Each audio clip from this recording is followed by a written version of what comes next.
ભારતના વડાપ્રધાને ગુજરાતના હાસલપુરમાં આવેલા મારુતિ સુઝુકીના પ્લાન્ટમાંથી એની પ્રથમ ઇલેક્ટ્રિક બેટરી વ્હીકલ અને લીલી ઝંડી આપી, જે 100 થી વધુ દેશોમાં નિકાસ થશે. ભારતમાં હરિયાણા અને ગુજરાતમાં આવેલા મારુતિ સુઝુકીના પ્લાન્ટમાંથી દર વર્ષે 20 લાખ એટલે કે 2 મિલિયન કારનું ઉત્પાદન થાય છે. આજે ભારતમાં 17 મોડલનું ઉત્પાદન કરતી આ કંપની ભારતમાં પોતાનું પ્રથમ મોડલ મારુતિ 800 લાવી હતી. અને કઈ રીતે ભારતમાં તે લાવી હતી, આપણે હવે એના ઇતિહાસ વિશે પણ જાણીએ.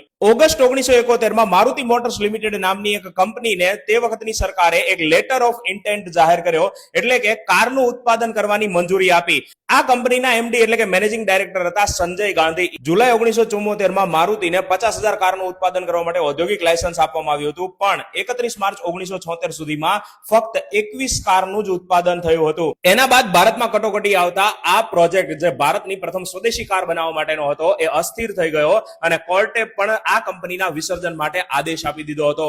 પણ ભારત સરકારના હસ્તક્ષેપ બાદ આ કંપનીનું નામ બદલીને મારુતિ ઇન્ડસ્ટ્રીઝ લિમિટેડ કરવામાં આવ્યું અને કંપનીના પાર્ટનર માટે જુદી જુદી વિદેશી કંપનીઓની શોધ શરૂ થઈ. અને જાપાનની કાર બનાવતી કંપની સુઝુકી મોટર કોર્પોરેશનની એક ભારતીય પેટા કંપની બનાવવામાં આવી, મારુતિ સુઝુકી ઇન્ડિયા લિમિટેડ, જેને ફેબ્રુઆરી 1981 મારુતિ ઇન્ડસ્ટ્રીઝ લિમિટેડ સાથે સંયુક્ત સાહસ તરીકે જાહેરાત કરવામાં આવી.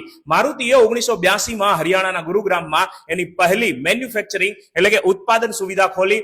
ડિસેમ્બર 1983 મારુતિએ પોતાનું પ્રથમ ભારતનું મોડેલ મારુતિ 800 રજૂ કર્યું અને 1984 મારુતિ વાન રજૂ કરવામાં આવી. ગુડગાંવના પ્લાન્ટમાં પ્રથમ વર્ષમાં 20,000 કાર અને બીજા વર્ષે 40,000 કારનું લક્ષ્ય રાખ્યું હતું, પણ લોકોની અપેક્ષા મારુતિ સામે એટલી વધી ગઈ હતી કે એને પ્રથમ વર્ષમાં જ 1,20,000 બુકિંગ મળી ગયા હતા, જે સુઝુકી કંપની માટે પણ બહુ આશ્ચર્યજનક હતું. અને આ કંપની ધીમે ધીમે ભારતની અંદર તમે જોઈ શકો છો, ઓટોમોબાઈલના હિસ્સામાં પેસેન્જરના કારમાં અત્યારે 39 થી 42% હિસ્સો ધરાવે છે.